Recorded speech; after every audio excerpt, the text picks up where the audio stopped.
Welcome to the Power of Purity podcast, the show that empowers men to experience their sexual gift in a healthier way. Now here's your host, Tony Ingracia. Hey guys, welcome back to the Power of Purity podcast. I'm really glad you could be with me today. And if you've been listening for the past several episodes, you know that I've been going through session 26 of the Power of Purity conference, which is entitled, Why You've Struggled So Much with Sex. And you know, so many guys struggle with the issue of sex, especially Christian guys. I struggled for many, many years in my Christian life, and I didn't understand why sex held so much power over me and why I seemed so powerless in my ability to resist sexual temptation. I didn't know what was wrong with me. Well, this session is designed to help a guy, as the title says, to understand why you've struggled so much with sex. And we've learned that all these ingredients get put into a young boy's life, and then the young boy grows into a man, and this stuff follows him into life, right? The cake that comes out of the oven is predicated upon the ingredients that got put into the cake before it went into the oven. And then I've identified these kind of 10 steps that I think are a kind of template that apply to so many men's lives and situations. And it's these 10 steps that begin to unfold in most guys' lives. And the 10 steps are the discovery of his penis, masturbation, ejaculation, and orgasm. Number 2 is repetition. When he discovers this, he quickly learns he can repeat this experience over and over again. This leads to step 3, which is a habit. A habit becomes established in his life. This leads to step 4, which is a sexual rhythm, which is kind of the relationship that he enters into with his own body, where he's learning his body and the rhythm, the regularity at which he wants to experience an orgasm. This leads to the establishment of the sexual appetite, which is growing and becoming more powerful. And we learn that people learn the language of their own body, and your body tells you when it's hungry, when it's tired, when it is full, when it wants you to stop eating, or when it's thirsty. And in much the same way, I believe the sexual appetite is the strongest, if not one of the strongest, if not the strongest appetite, and your body tells you. And we learn to feed the sexual appetite in the same way we feed our physical appetite for food. Step number 6, then, is fantasy. And this concerns the movement of our sexual self and sexual energy from our body into our mind, you see. So now my sexual self isn't just about who and what I'm doing with my body, but what's going on in my mind, what I'm thinking about, and the fantasy that comes to bear in my life, my heart. This leads to step 7, which is compulsion. Compulsion concerns the idea that now I'm being compelled. I am no longer controlling sex. Sex is controlling me, and I'm being compelled to do these things, often in violation of my own conscience. This leads to step 8, which is self-medication. It speaks of when a man is beginning to use sex and his orgasm as a way to self-medicate in the attempt to essentially escape pain, confusion, disorientation in his life. And I believe that the orgasm becomes the drug of choice for many men. I have no doubt that for many years, my orgasm was my drug. I was never an alcoholic. I was never a drug addict. But I think this concerns the concept of sex addiction, you see. It's the drug of choice that many men turn to. This leads then to step 9, which is acting out. You see, as all this is escalating in a man's heart and life and soul, inevitably he begins to act out, right?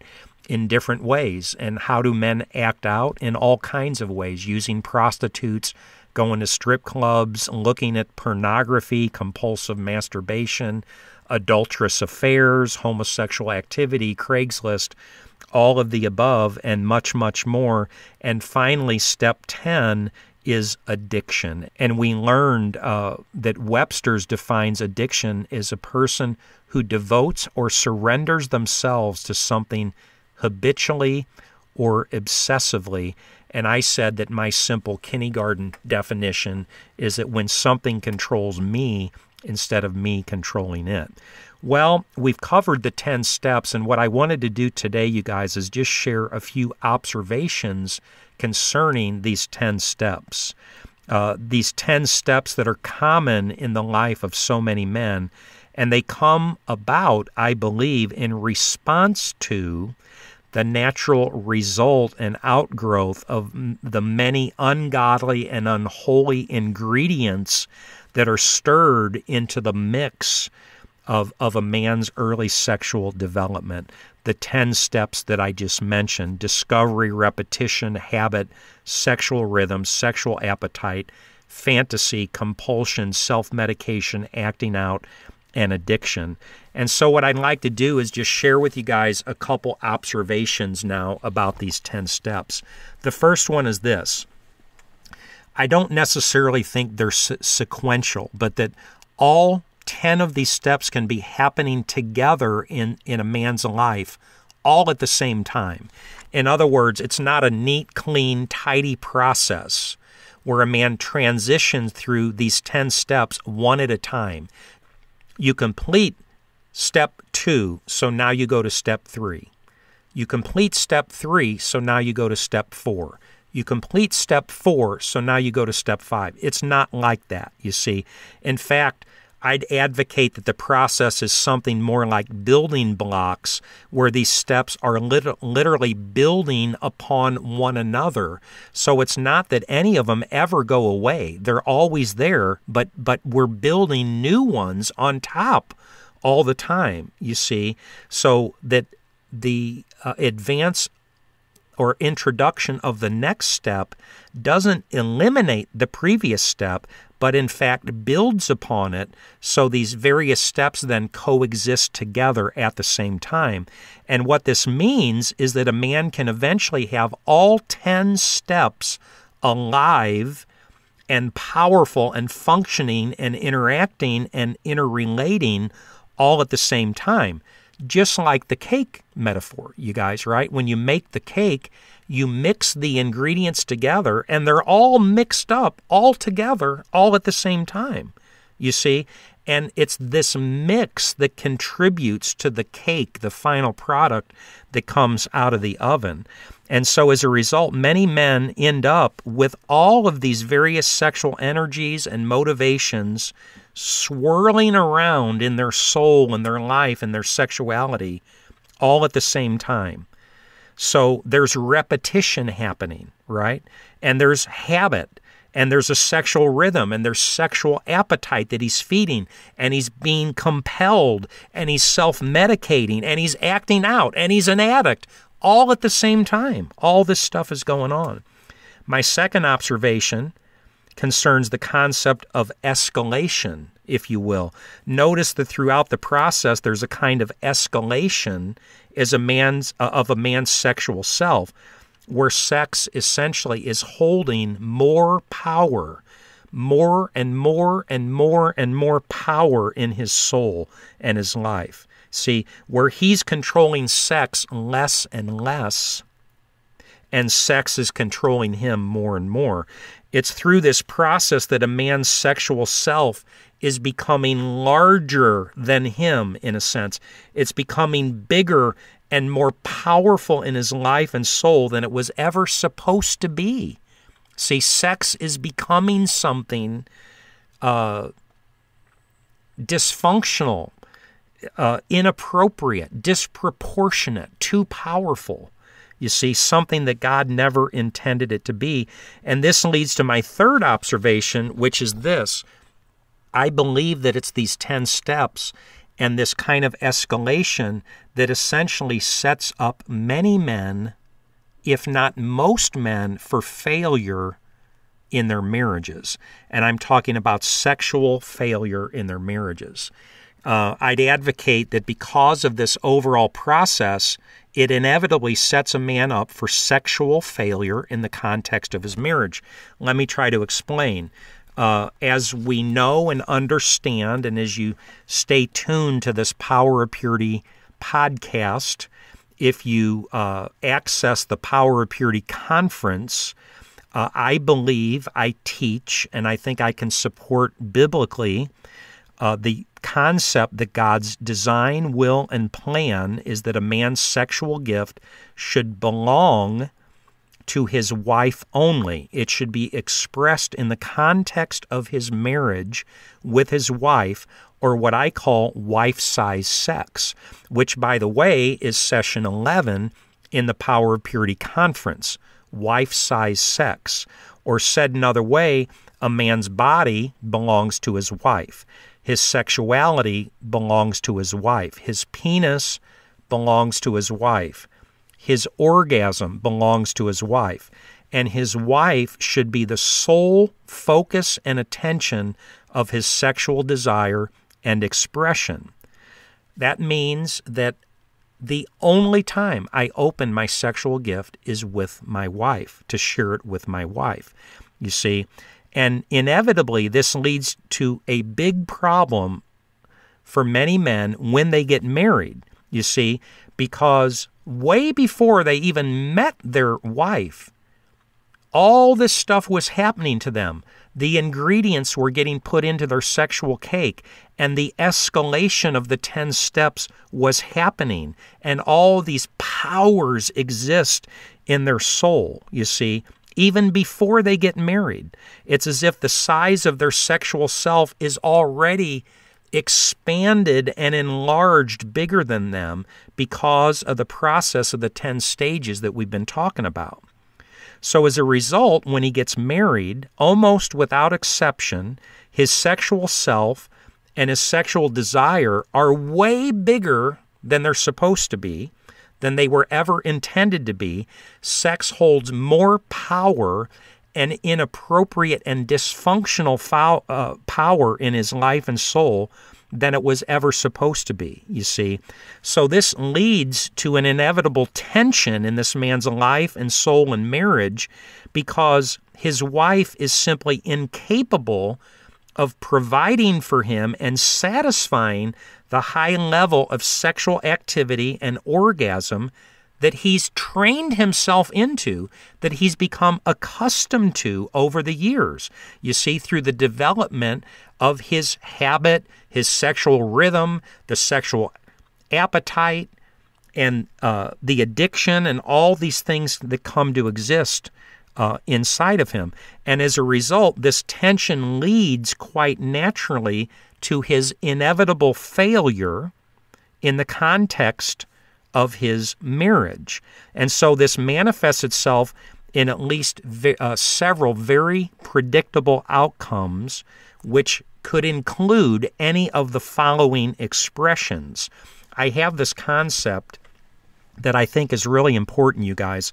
I don't know if I've talked about it to this point in the podcast or not, but I call it stealing orgasms, okay? For most men, since they want and they need more orgasms than their wife can provide to them, and they want and need, and they're accustomed to way more orgasms than their wife is willing to provide for them, they essentially begin to what I call steal orgasms, which means they basically are going to get as many orgasms from their wife as they can get, right? But then they proceed to steal additional orgasms, or what I call bonus orgasms. I also call it double dipping, okay? Because they're getting orgasms from their wife, and now they're going out to get these extracurricular orgasms because of who they are as a sexual person. It's like their sexual self simply will not fit into the context of their wife and their marriage. So this man is set up like for failure. We understand that God's will and design is that I limit the expression of my sexual gift to my wife only. But you see, wife-size sex, that's God's plan. But the problem is my sexual self is way too big for my wife. So therefore, this man almost inevitably begins to go out and steal orgasms. And of course, there's many different ways to steal orgasms, right?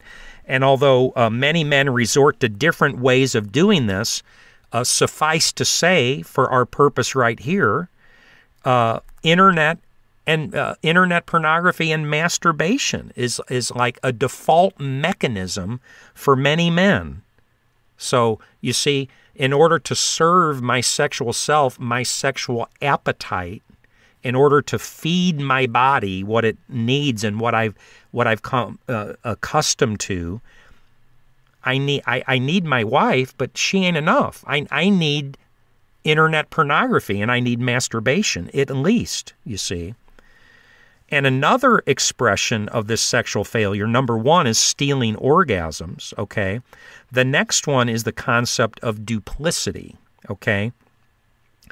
The stealing of orgasms inevitably makes this man a duplicitous man because more often than not, his wife doesn't know what he's doing to get these bonus orgasms.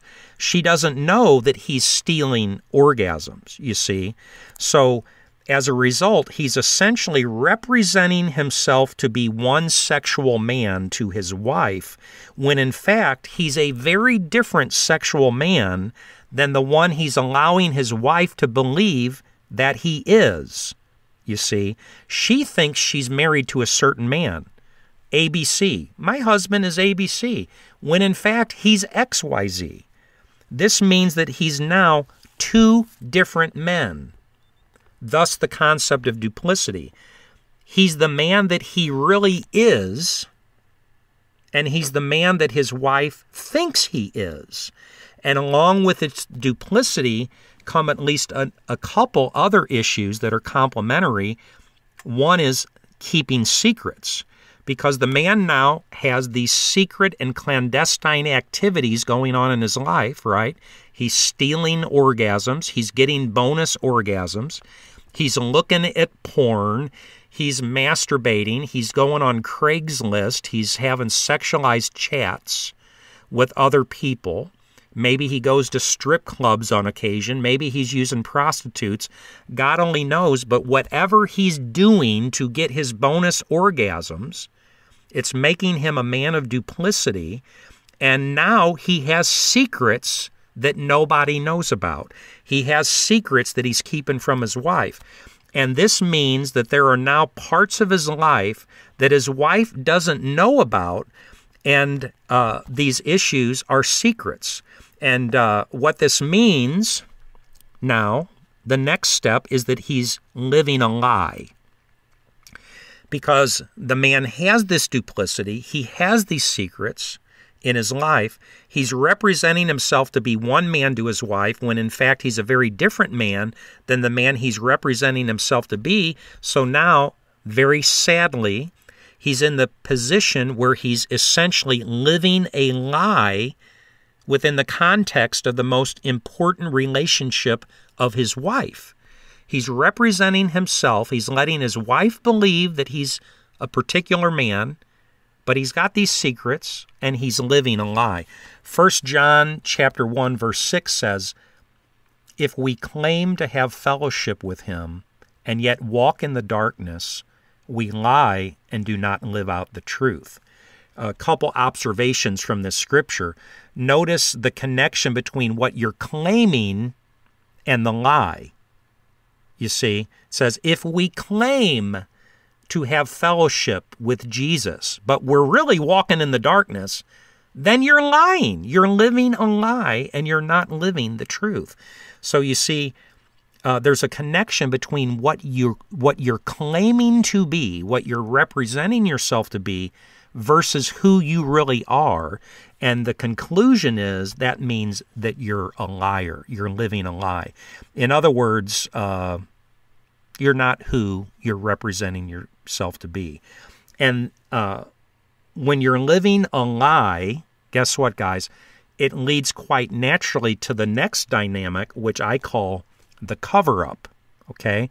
And this is just, isn't this so common to so many of our lives, you guys, Christian guys, that we're doing this, right? We're stealing orgasms.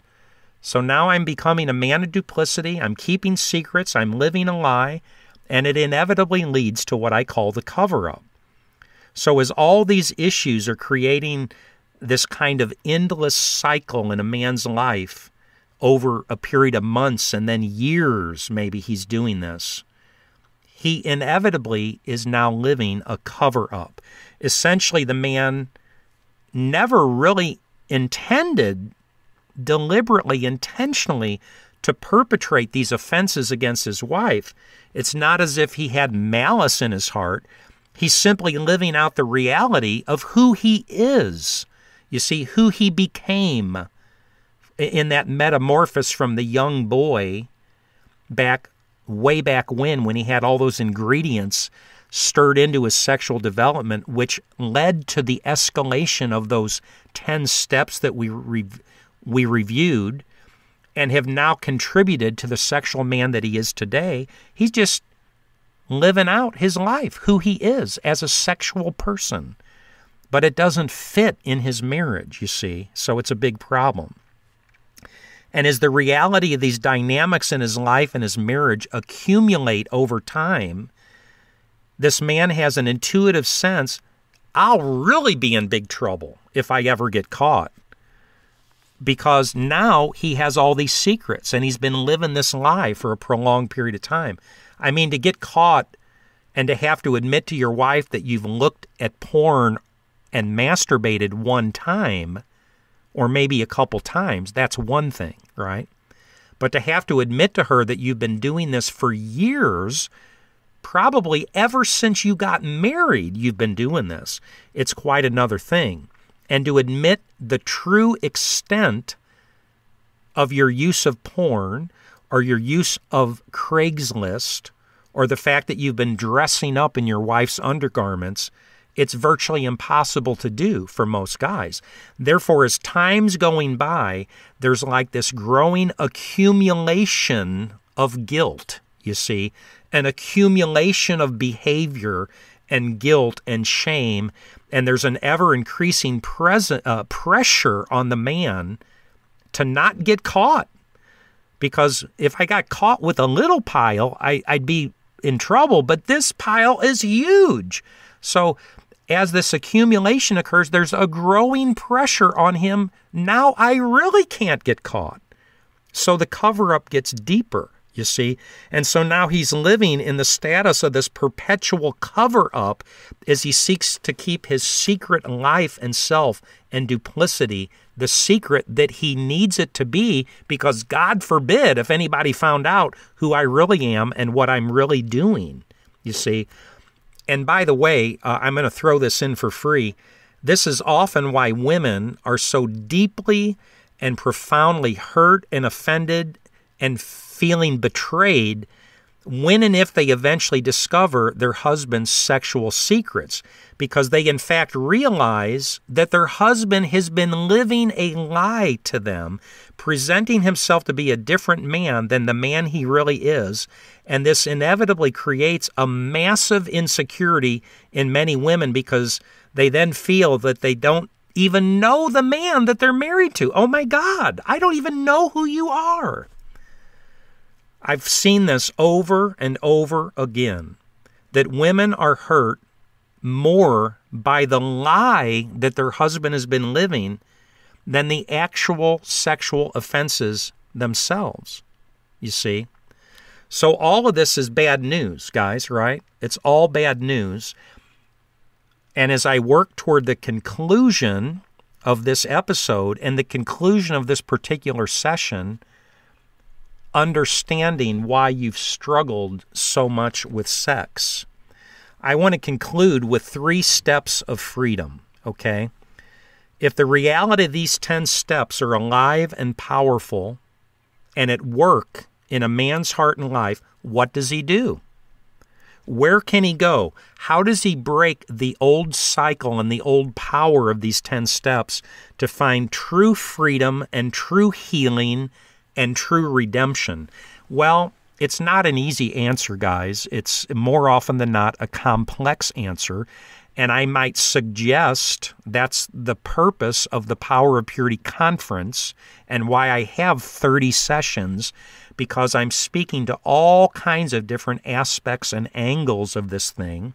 But for our purpose here in conclusion of this session, I want to share briefly 3 steps to freedom. And the first one is this: you have to admit to yourself that you have a problem. Okay? Admit that these 10 steps are alive and powerful in your heart and life. You're guilty. This describes you. It's a mirror that you're looking into. You discovered your penis. You discovered repetition. It became a habit, and a sexual rhythm was established, and then a sexual appetite became powerful in your soul, and you learned to feed that appetite. And then you learned to fantasize, and you moved into compulsion where your sexual behavior was compelling you. It's controlling you instead of you controlling it. And you even learned to self-medicate through your orgasm, and you're acting out. And the reality is that you have a sexual addiction. Sex controls you. You can't control sex. And until and unless you admit that you have this problem, you can never begin the healing process. Let me just say that denial, if you think about it, guys, denial is kind of an amazing thing, isn't it? Have you ever seen denial at work in a person you know? Human beings have this profound, amazing capacity for denial. To deny something that's terribly obvious to everyone else, and yet they still deny it. Denial is a very powerful force that prevents people from seeing and admitting what is really true. As I mentioned earlier, 1 John 1:6 says, if we claim that we have fellowship with him, yet we're walking in the darkness, we lie and we do not live the truth. 1 John 1:6 says that when we claim to be one thing, and yet we're living another thing, we are living a lie and we are not living in the truth. And sometimes I don't think that we realize that the person that we're lying to the most is ourself. Isn't that an intriguing concept, that a person can lie to themselves and then believe the very lies that they're telling themselves? It happens all the time. And I might advocate that that's exactly what David was talking about in Psalm 51, which is the Psalm of repentance after he was caught in his sin with Bathsheba. Psalm 51 verse 6 says, surely you desire truth in the innermost being. I believe essentially what David is saying is, God, okay, you want me to be honest with me. You want me to be honest with myself. You desire truth on the inside of me. You desire truth in the innermost being. No more lies, no more pretending, no more candy coating, no more rationalization or minimization, no more denial, just the truth, the whole truth, and nothing but the truth. Even in AA, isn't it interesting that the first of the 12 steps, what many people say, is the most important step because it begins your journey of recovery, and also what many people say is the hardest step to achieve. Step 1 is admitting to yourself that you are powerless over alcohol and that your life has become unmanageable. Isn't it interesting that the very first step of recovery and healing begins with the issue of admission? It says, we admitted that we were powerless over alcohol, that our lives had become unmanageable. So the very first step of the healing journey concerns coming to the place where you're willing to admit some things to yourself that you have been unwilling to admit up to this point.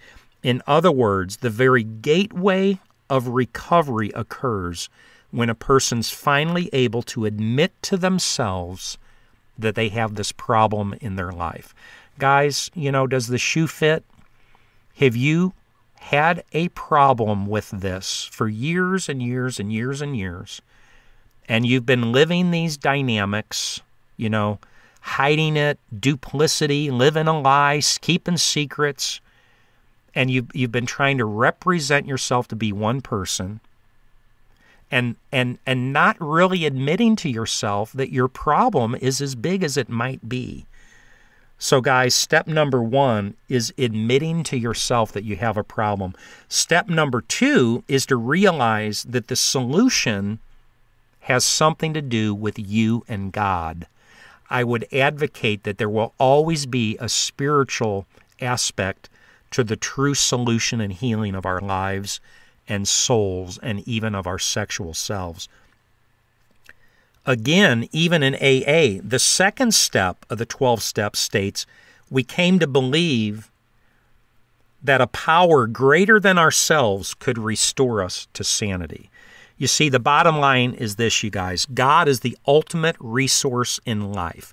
God is what we are not. When we're weak, God is strength. When we're tormented, God is peace. When we're in darkness, God is light. When we're in bondage, God provides freedom.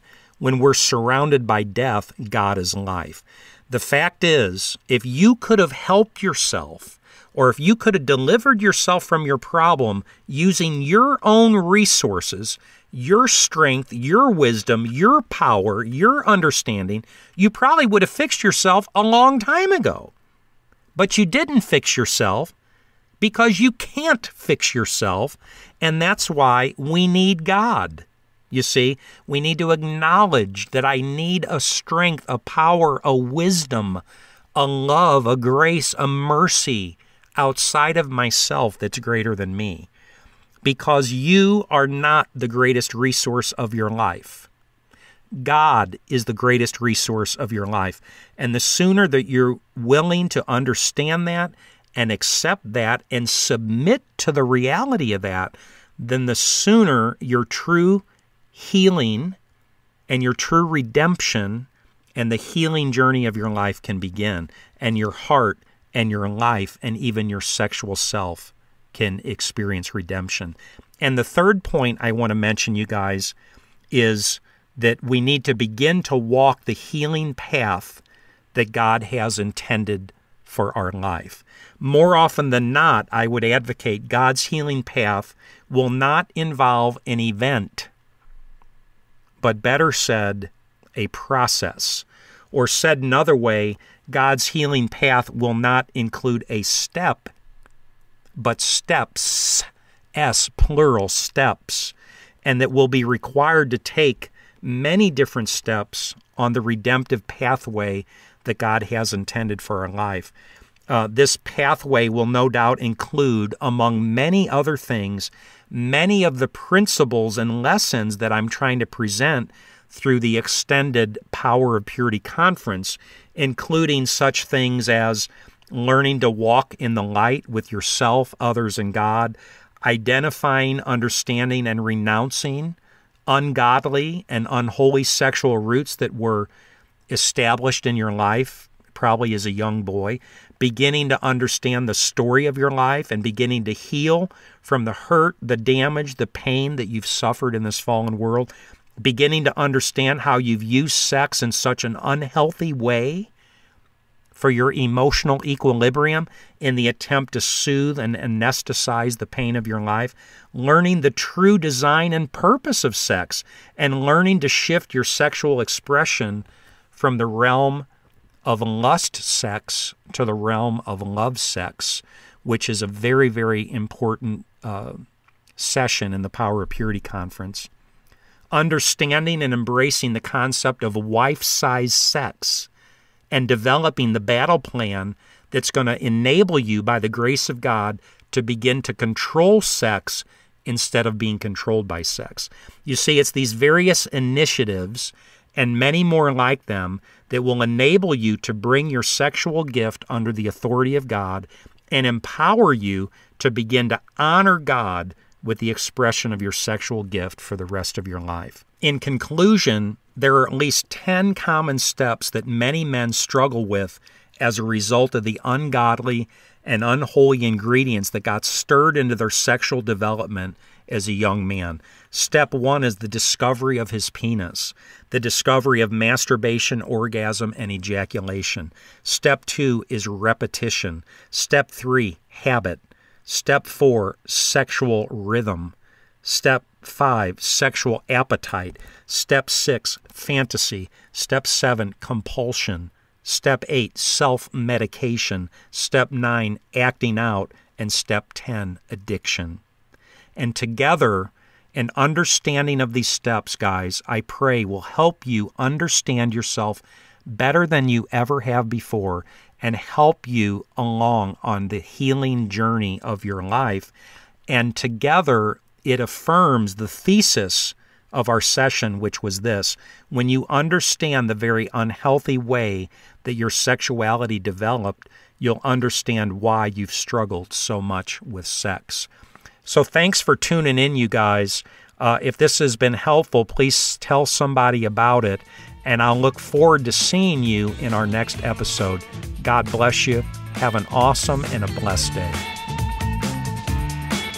Thanks for listening. Visit powerofpurity.org for more resources and information. And if this podcast has been helpful or encouraging, please invite a friend to listen. Until next time, remember, there's power in purity. Purity is possible with the power of purity. www.powerofpurity.org